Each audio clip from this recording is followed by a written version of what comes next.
जय हिंद। स्वागत है आप सभी का एक बार फिर से अपने YouTube channel Surya lab education system में। आज के इस महत्वपूर्ण वीडियो में हम विशेष जानकारी लेकर के आए हैं कंप्यूटर से 50 सवाल जो आपको जीविका परियोजना के जो प्रतियोगिता परीक्षा की जो तैयारी कर रहे हैं उसमें आसान होगा और आप जो है वहाँ से बना कर आएंगे। तो चलिए शुरुआत करते हैं। ठीक है, सबसे पहले जो है CPU का पूरा नाम क्या होता है। CPU का पूरा नाम होता है सेंट्रल प्रोसेसिंग यूनिट। ठीक है, सेंट्रल प्रोसेसिंग यूनिट। उसके बाद जो है कौन सा इनपुट डिवाइस नहीं है। 4 डिवाइस का नाम देते हैं, अब बताइए कौन सा इनपुट डिवाइस नहीं है। पहला हो गया कीबोर्ड, दूसरा हो गया माउस, तीसरा हो गया प्रिंटर और चौथा हो गया आपका स्कैनर। तो देखिए कीबोर्ड क्या है, इनपुट डिवाइस है। माउस क्या है, एक इनपुट डिवाइस है। प्रिंटर क्या है, एक आउटपुट डिवाइस है। ठीक है, तो आपका ये है इनपुट डिवाइस नहीं है, तो आपका आंसर आ जाएगा प्रिंटर। ठीक है, स्कैनर भी जो है आपका आउटपुट इनपुट डिवाइस है। आप चलते हैं, एक बाइट में कितने बिट्स होते हैं, तो एक बाइट में 8 बिट होते हैं। ठीक है, एक बाइट में कितने बिट होते हैं, ऑप्शन दे देगा 4, 16, 8 और 32। तो एक बाइट में जो है 8 बिट्स होते हैं। ठीक है, रैम का पूरा नाम क्या होता है, रैम का पूरा नाम क्या होता है, तो read access memory, random access memory, read only memory, क्या है, रिमोट एक्सेस मॉड्यूल। तो आप बताइए क्या होगा। तो देखिएगा ये 4 ऑप्शन में से आपका हो जाएगा random access memory, read access memory, random access memory, read only memory, remote access memory. अब बताइए रैम का फुल फॉर्म क्या होता है, रैम का फुल फॉर्म क्या होता है, जल्दी से बताइए। तो हो जाएगा आपका random access memory, random access memory. अब आते हैं सवाल नंबर 5। सवाल नंबर 5 में है कि कौन सा एक सिस्टम सॉफ्टवेयर है। MS वर्ड क्या है, एक सिस्टम सॉफ्टवेयर है। गूगल क्रोम क्या है, एक सिस्टम सॉफ्टवेयर है। ऑपरेटिंग सिस्टम, एक ऑपरेटिंग सिस्टम है। एडोब फोटोशॉप, ये ऑपरेटिंग सिस्टम है। तो कौन सा ये ऑपरेटिंग सिस्टम है। तो देखिए क्या कहता है कि सिस्टम सॉफ्टवेयर कौन है, तो सिस्टम सॉफ्टवेयर जो है ऑपरेटिंग सिस्टम को कहते हैं। ठीक है, सिस्टम सॉफ्टवेयर ऑपरेटिंग सिस्टम को कहते हैं, इसलिए जो है सिस्टम सॉफ्टवेयर ऑपरेटिंग सिस्टम हो गया। ठीक है, क्योंकि ऑपरेटिंग सिस्टम के माध्यम से कोई भी कंप्यूटर काम नहीं करेगा। ठीक, अब क्या है, विंडोज ऑपरेटिंग सिस्टम में कंट्रोल प्लस ESC शॉर्टकट का क्या कार्य है। देखिए यहाँ पर देख रहे हैं ई है ना, इसका कार्य क्या है, मतलब कहता है ये होगी आपका कंट्रोल और इसको दबाने पर जो है कौन सा काम होगा, तो इसका होता है रन डायलॉग बॉक्स खोलना या कंप्यूटर का शटडाउन करना या स्टार्ट मेनू खोलना या फाइल एक्सप्लोर करना। यानी कि कंट्रोल प्लस एस्केप को शॉर्टकट कार्य क्या होता है, तो जब ये दबाएंगे कंट्रोल प्लस ESC तो आपका आ जाएगा स्टार्ट मेनू खुल जाएगा। ठीक है, तो अब चलते हैं सवाल नंबर 7। सवाल नंबर 7 में फाइलों और फोल्डरों को व्यवस्थित करने के लिए विंडोज में किस टूल का उपयोग किया जाता है। कंट्रोल पैनल पहला, दूसरा हो गया टास्क मैनेजर, तीसरा हो गया विंडोज एक्सप्लोर और चौथा हो गया इंटरनेट एक्सप्लोर। फाइलों और फोल्डर को व्यवस्थित करने के लिए विंडोज में किस टूल का प्रयोग किया जाता है, तो कंट्रोल पैनल का कि टास्क मैनेजर का कि विंडोज एक्सप्लोर का। ठीक है, तो आप लोग जो है बताइए जल्दी से क्या होगा, तीसरा होगा C number Windows explore. Windows explore से क्या होता है, फाइल और फोल्डरों को व्यवस्थित करने के लिए विंडोज एक्सप्लोर टूल के उपयोग किया जाता है। ठीक है, कट कॉपी और पेस्ट के लिए कौन सा शॉर्टकट की होगा, तो देखिएगा कि कट तो कंट्रोल प्लस X से होता है कट। ठीक है, कंट्रोल प्लस C से होता है कॉपी, कंट्रोल प्लस V से होता है पेस्ट। ठीक है, तो आप ये चीज़ याद रखिएगा। ठीक है, तो ये हो गया कंट्रोल C कंट्रोल यानी control X control C control V। किसी फाइल के नाम के बाद आने वाले डॉक, एक्सेल, PPT को क्या कहते हैं, क्या कहते हैं, file extension, file tag, file name, file format. तो फाइल एक्सटेंशन कहते हैं, क्या कहते हैं, फाइल एक्सटेंशन कहते हैं। अब चलिए अब है 10वां सवाल, प्रश्न नंबर 10 का टास्क मैनेजमेंट खोलने के लिए कौन सी शॉर्टकट की का उपयोग किया जाता है। टास्क मैनेजमेंट खोलने के लिए कौन सी शॉर्टकट की का उपयोग किया जाता है, तो देखिएगा कि जो है control plus shift plus ESC दबाएंगे तो आपका क्या हो जाएगा, फाइल मेनू जो है खुल जाएगा। ठीक है। अब 11 नंबर सवाल, MS वर्ड में टेक्स्ट को बोल्ड करने के लिए किस शॉर्टकट के किया जाता है। तो देखिए Ctrl+I से होता है इटैलिक, Ctrl+U से होता है अंडरलाइन, Ctrl+V से होता है बोल्ड। तो Ctrl+V से क्या हो जाएगा बोल्ड, Ctrl+E से क्या होता है, ये जो है आपको क्या कहता है कौन सा शॉर्टकट की से बोल्ड होगा, तो Ctrl+V से। MS वर्ड में नया दस्तावेज बनाने के लिए कौन सा शॉर्टकट की होगा, नया दस्तावेज नया फाइल खोलने के लिए Ctrl+N होगा। ठीक है। MS वर्ड में जस्टिफाई संरेखण के लिए कौन सा शॉर्टकट की होगा, तो जस्टिफाई को आएगा तो J से होता है जस्टिफाई, तो Ctrl+J से जो है जस्टिफाई हो जाएगा। ठीक। MS वर्ड में हेडर और फूटर कहाँ लगते हैं, MS वर्ड में हेडर और फूटर कहाँ लगते हैं, दस्तावेज के मध्य या केवल पृष्ठ पर या दस्तावेज के शीर्ष या तल पर। तो देखिएगा कि MS वर्ड में हेडर और फूटर जो लगता है वो दस्तावेज के जो है कहाँ लगते हैं, शीर्ष पर लगते हैं, कहाँ लगते हैं, कहाँ लगते हैं आपको दस्तावेज के। सवाल नंबर आपका हो गया 14 का जो है सवाल नंबर में हो जाएगा आपका 14 का जो है दस्तावेज के शीर्ष और तल पर। ठीक है। अब आते हैं MS वर्ड में मेल दर्ज का उद्देश्य क्या है। तो मेल दर्ज का उद्देश्य है कि आप कई लोगों को एक ही साथ दस्तावेज भेजना करते। ठीक है। MS एक्सेल में फार्मूला किस चिन्ह कैसे शुरू किया जाता है। MS एक्सेल में कोई भी फार्मूला बनाने के लिए पहले क्या चीज़ का चिन्ह करते हैं उपयोग, प्लस का कि माइनस का कि बराबर का कि @ का। तो बराबर का जो होता है। ठीक है, बराबर देते हैं तब ये जो है यानी कि अंडर छोटी को देते हैं। उसके बाद जो है अगर आपको जो भी फार्मूला बनाना होता है वो बनाते हैं। ठीक। उसके बाद जो होता है MS एक्सेल में सम फंक्शन का उपयोग कहाँ होता है, तो योग करने के लिए होता है। सम माने क्या होता है, जोड़ करने के लिए, तो जो है यानी सभी मानों का योग करना होता है सम का। MS एक्सेल में डेटा का आरोही या अवरोही क्रम में व्यवस्थित करने के लिए आप क्या करते हैं, शॉर्ट की का उपयोग करते हैं। एक्सेल में Ctrl+Shift+L शॉर्ट का क्या नाम देते हैं, Ctrl+Shift+L शॉर्टकट का उपयोग क्या होता है। 19 का जो है आपका हो जाएगा, 19 नंबर का हो जाएगा आपका। एक आ गया डेटा पेस्ट करना, दूसरा हो गया डेटा को फिल्टर करना, तीसरा हो गया डेटा को सेव करना, चौथा हो गया डेटा को प्रिंट करना। यानी एक्सेल में Ctrl+Shift+L शॉर्टकट का क्या उपयोग होता है, तो डेटा को फिल्टर करना होता है। ठीक है। अब डेटा किसी भी डेटा को फिल्टर करने के लिए आपको क्या करना होगा, Ctrl+ दबाइएगा, Ctrl+Shift+L। जैसे देखिए ये हो गया आपका Ctrl+Shift हो गया, Ctrl+Shift हो गया, और यहाँ हो गया L। तो ये दबाइएगा तो आपका हो जाएगा, आपका क्या हो जाएगा यहाँ पर डेटा जो है फिल्टर हो जाएगा। ठीक है, डेटा को फिल्टर करना था। अब 20 नंबर सवाल में MS एक्सेल में डेटा को ग्राफिक रूप से दर्शाने के लिए किसका उपयोग किया जाता है। MS एक्सेल में डेटा को ग्राफिक रूप से दर्शाने के लिए किसका उपयोग किया, टेबल का, चार्ट का, स्मार्ट का या थेल्स का। ग्राफिक में तो आपको जो है क्या करना होगा, चार्ट या टेबल होगा। ठीक है, चार्ट क्या होगा, चार्ट या टेबल होगा। तो आपका जो है क्या हो जाएगा,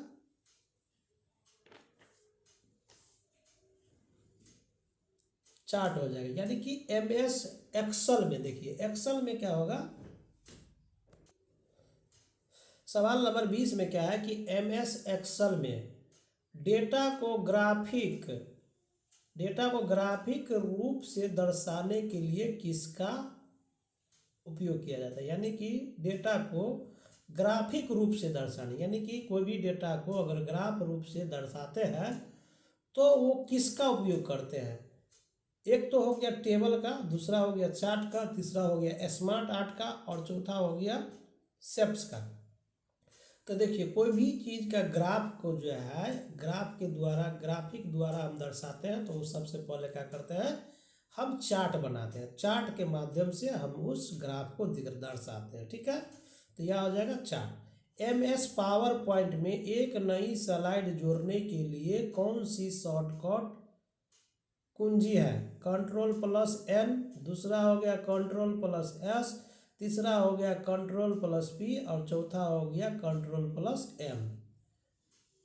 ठीक है, तो कौन सा होगा आप लोग बताइए, जल्दी से बताइए। तो देखिए MS पावर पॉइंट में एक नई स्लाइड जोड़ने के लिए, नया स्लाइड जोड़ने के लिए कौन सी शॉर्टकट की जरूरत होगी? तो कंट्रोल प्लस एन से जरूरत नहीं होगा, कंट्रोल प्लस एन से होता है नया फाइल खुलता है, कंट्रोल प्लस एस से जो है सेव होता है, कंट्रोल पी से होता है नया चीज होता है, तो कंट्रोल प्लस एम से जो है आपका क्या होता है, एक नया स्लाइड बनता है। ठीक है, तो MS पावर पॉइंट में एक नई स्लाइड जोड़ने के लिए हमारा शॉर्टकट की हो गया कंट्रोल प्लस एम। ठीक है, अब चलते हैं सवाल नंबर 22। सवाल नंबर 22 में है कि पावर पॉइंट में स्लाइड शो शुरू करने के लिए कौन सी कुंजी का उपयोग किया जाता है? पावर पॉइंट में स्लाइड शो शुरू करने के लिए कौन सी कुंजी का उपयोग किया जाता है? पावर पॉइंट में स्लाइड शो यानी पावर पॉइंट में स्लाइड शो शुरू करने यानी स्लाइड शो शुरू करने के लिए कौन सी कुंजी का उपयोग करते हैं? F1 का, F5 का, F7 का, F12 का, कौन सा करते हैं? जल्दी से बताइए। सवाल नंबर आपका 22 का जो है कौन सा? तो F5 का। तो पावर पॉइंट में स्लाइड शो शुरू करने के लिए F5 का उपयोग करते हैं। ठीक है, पावर पॉइंट स्लाइड शो शुरू करने के लिए हम F5 कुंजी का उपयोग करते हैं। अब पावर पॉइंट में एक स्लाइड से दूसरी स्लाइड में जाने पर होने वाले प्रभाव को क्या कहते हैं? प्रभाव को क्या कहते हैं? देखिए क्या है सवाल नंबर 23। पावर पॉइंट में एक स्लाइड से दूसरी स्लाइड में जाने पर होने वाले प्रभाव को हम एनिमेशन कहते हैं कि ट्रांजिशन कहते हैं कि डिजाइन कहते हैं कि लेआउट कहते हैं? तो देखिए पावर पॉइंट में एक स्लाइड से दूसरे स्लाइड जब ये जाएंगे तो उस प्रभाव को हम कहते हैं ट्रांजिशन। क्या कहते हैं? ट्रांजिशन। ठीक है, अब चलते हैं सवाल नंबर 24। MS पावर पॉइंट में स्लाइड को व्यक्तिगत रूप क्या कहलाता है? थीम, लेआउट, टेम्पलेट, डिजाइन, क्या कहते हैं? जल्दी से बताइए, जल्दी से बताइए, जल्दी से बताइए।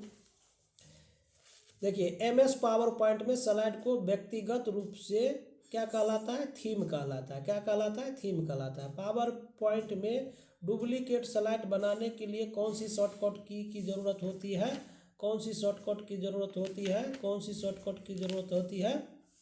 तो देखिएगा क्या कि पावर पॉइंट डुप्लीकेट शॉर्टकट बनाने के लिए हम लोग जो है करते हैं क्या कि शॉर्टकट की जो है डुप्लीकेट जब ये कर रहा है तो आपको कंट्रोल प्लस आपको 25 का हो जाएगा, आपको कंट्रोल प्लस D हो जाएगा। ठीक है, कंट्रोल प्लस D हो जाएगा। ठीक, तो सवाल नंबर 25 में है पावर पॉइंट में डुप्लीकेट स्लाइड बनाने के लिए कौन सी शॉर्टकट की जरूरत है? डुप्लीकेट का आएगा तो D से होता है डुप्लीकेट, तो कंट्रोल प्लस D से डुप्लीकेट हो जाएगा। ठीक है, अब है URL का पूरा नाम क्या होता है? URL का पूरा नाम क्या होता है? Uniform resource locator, universal resource link, unified rich locator, uniform reference link, क्या होगा? जल्दी से बताइए आप लोग जो है। सवाल नंबर 26, सवाल नंबर 26 का जो है आपका हो जाएगा आप लोगों का सही जवाब सही है। ठीक है, URL का पूरा नाम क्या है? यानी कि फुल फॉर्म हो गया, U से हो गया यूनिफॉर्म, और R से हो गया रिसोर्स, और L से हो गया लोकेटर, तो यूनिफॉर्म रिसोर्स लोकेटर। ठीक है, 26 का आपका सवाल नंबर A हो जाएगा। ठीक है, अब चलते हैं सवाल नंबर 27। 27 में क्या है, वर्ल्ड वाइड वेब, WW का आविष्कार किसने किया था? WW का आविष्कार किसने किया था? वर्ल्ड वाइड वेब का आविष्कार किसने किया था? Bill Gates, Steve Jobs, Tim Berners Lee या चार्ल्स बेबल? जल्दी से बताइए आप लोग, कौन किया था? सवाल नंबर 27, सवाल नंबर 27 का जो है आपका कौन हो जाएगा? World wide web, world wide web, world wide web, world wide web, world wide web, WW का, WW का, WW का, WW का आविष्कार किसने किया था? तो Tim Berners Lee, Tim Berners Lee. याद रखिए, ये बहुत महत्वपूर्ण चीज़ है कि WW का आविष्कार किसने किया था? WW का फुल फॉर्म क्या था? World wide web, world wide web का आविष्कार किसने किया? तो टिम वर्नर्स ली ने। ठीक है, अब चलते हैं, निम्नलिखित में से कौन एक सर्च इंजन नहीं है? Google, Bing, Yahoo, Firefox. तो बिंग क्या है? सर्च इंजन नहीं है। 28 का हो जाएगा डी, फायरफॉक्स सर्च इंजन नहीं है। गूगल को क्या कहते हैं? Search engine. बिंग को क्या कहते हैं? Search engine, BING, Bing. Yahoo क्या है? Search engine. लेकिन फायरफॉक्स सर्च इंजन नहीं है, FIREFOX, फायरफॉक्स सर्च इंजन नहीं है। तो ये हो गया 28 के हमारा डी। अब कहता है ईमेल में CC का पूर्ण रूप क्या है? Computer copy, carbon copy, create copy, common copy. Email में CC का पूरा नाम क्या है? CC का पूरा नाम क्या है? ईमेल में CC का पूरा नाम क्या है? तो एक हो गया आपको कंप्यूटर कॉपी, एक हो गया कार्बन कॉपी, एक हो गया क्रिएट कॉपी, एक हो गया कॉमन कॉपी। तो कंप्यूटर कॉपी तो होगा नहीं, कार्बन कॉपी होगा, कार्बन कॉपी, ठीक है। क्रिएट कॉपी तो होगा नहीं, कॉमन कॉपी तो होगा नहीं। तो इसलिए जो है ईमेल में CC का पूरा नाम हो गया carbon copy, carbon copy, carbon copy, carbon copy, ठीक है। अब चलते हैं, छोटे भौगोलिक क्षेत्र में कंप्यूटरों के नेटवर्क को क्या कहते हैं? छोटे भौगोलिक क्षेत्र में कंप्यूटरों के नेटवर्क को क्या कहते हैं? छोटे भौगोलिक क्षेत्रों में, छोटे भौगोलिक क्षेत्रों में कंप्यूटर के नेटवर्क को क्या कहते हैं? WAN 1, MAN मैन, LAN लैन, SAN सैन। तो ये चार में से कौन सा आंसर होगा? सवाल नंबर 30 का कौन सा हो जाएगा आपको? तो सवाल नंबर 30 का हो जाएगा आपको LAN लैन, ठीक है। छोटे भौगोलिक क्षेत्र में कंप्यूटर के नेटवर्क को लैन कहते हैं, ठीक है। वायर कंप्यूटर में कैसे प्रवेश करता है? वायर कंप्यूटर में कैसे प्रवेश करता है? वायर, देखो वायर कंप्यूटर में, वायर जो है, जैसे एक वायर है, ये वायर है, और कंप्यूटर में कैसे प्रवेश करता है? वैध सॉफ्टवेयर के माध्यम से, इंटरनेट ब्राउजिंग के माध्यम से, अज्ञात स्रोतों से डाउनलोड की गई फाइलों के माध्यम से, कि एंटीवायरस सॉफ्टवेयर के माध्यम से। अब 31, सवाल नंबर 31 का, सवाल नंबर 31 का आप बताइए कौन सा सही होगा? तो देखिएगा कि अज्ञात स्रोतों से डाउनलोड की गई फाइलों के माध्यम से जो है, ठीक है, वायर कंप्यूटर में कैसे प्रवेश करता है? तो अज्ञात स्रोतों से डाउनलोड की गई फाइलों के माध्यम से, ठीक है। 31 का हो जाएगा हमारा C आंसर, ठीक। अब आते हैं हम 32, सवाल नंबर 32। फिशिंग क्या है? PHISHING, फिशिंग क्या है? इंटरनेट से फाइलों डाउनलोड करना, अवैध सॉफ्टवेयर का उपयोग करना, धोखाधड़ी वाले ईमेल के माध्यम से व्यक्तिगत जानकारी चुराना, कंप्यूटर को साफ रखना। सवाल नंबर 32 का आपका आंसर हो जाएगा C, ठीक है। कौन सा हो जाएगा? C। और C में क्या है? धोखाधड़ी वाले ईमेल के माध्यम से व्यक्तिगत जानकारी चुराना। फिशिंग क्या है? फिशिंग एक धोखाधड़ी वाले ईमेल के माध्यम से व्यक्तिगत जानकारी चुराना। अगर किसी को ईमेल से धोखाधड़ी से कोई चीज़ चुराते हैं तो फिशिंग का उपयोग करेंगे, ठीक है। डेटा को अस्थायी रूप से संग्रहित करने के लिए किस स्टोरेज डिवाइस का उपयोग करते हैं? रैम, रोम, हार्ड डिस्क ड्राइव या मदरबोर्ड। सवाल नंबर आपका जो है 33 में है, डेटा को अस्थायी रूप से संग्रहित करने के लिए किस स्टोरेज डिवाइस को उपयोग किया जाता है? मतलब डेटा को अस्थायी रूप से स्टोरेज करने के लिए कौन सा उपयोग करते हैं? रैम को कि रोम को कि हार्ड डिस्क को कि मदर डिस्क को? तो देखिए कोई भी डेटा जो है संग्रहित होता है तो हार्ड डिस्क में जाता है, ठीक है। हार्ड डिस्क के माध्यम से जो है स्टोरेज किया जाता है, ठीक। अब चलते हैं कि कंप्यूटर का मस्तिष्क किसे कहता है? RAM, motherboard, CPU, hard disk किसको कहते हैं? कंप्यूटर का मस्तिष्क कहते हैं सीपीयू को, ठीक है। अब चलते हैं सवाल नंबर 35 में। सवाल नंबर 35 का है कि प्रिंटर का उपयोग किस लिए किया जाता है? डेटा को इनपुट करने के लिए, डिजिटल डेटा को हार्ड कॉपी करने के लिए, या ध्वनि आउटपुट के लिए, या कंप्यूटर को प्रोसेस करने के लिए? प्रिंटर का उपयोग हम किस लिए करते हैं? डेटा को इनपुट करने के लिए, कि डिजिटल डेटा को हार्ड कॉपी बनाने के लिए, कि ध्वनि को आउटपुट के लिए, कि कंप्यूटर के प्रोसेस के लिए? तो आप बताइए जल्दी से जो है सवाल नंबर 35 का कौन सा सही आंसर होगा?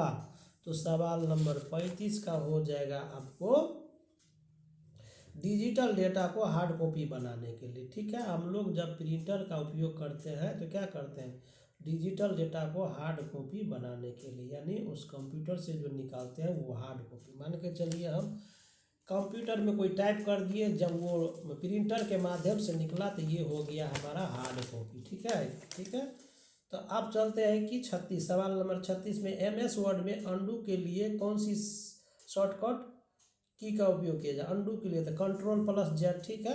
Ctrl+Z से जो है आपका अंडू हो जाएगा, यानी 36 का सी, 36 का हो जाएगा सी ऑप्शन, ठीक है। तो आपको पता होना चाहिए MS वर्ड में अंडू के लिए कौन सा शॉर्ट की है। मान के चलिए अंडू का मतलब होता है कोई चीज़ आप टाइप किया वो हट गया, तो आपको उसको फिर से लाने के लिए Ctrl+Z करिएगा तो वो अंडू आ जाएगा, ठीक है। तो यहाँ है Ctrl+X, Ctrl+Y, Ctrl+U, Ctrl+Z है, तो आपको Ctrl+ क्या होगा? Z होगा। अब चलते हैं सवाल नंबर 37 में। MS एक्सेल में IF फंक्शन का उपयोग किस लिए किया जाता है? IF फंक्शन का उपयोग किस लिए किया जाता है?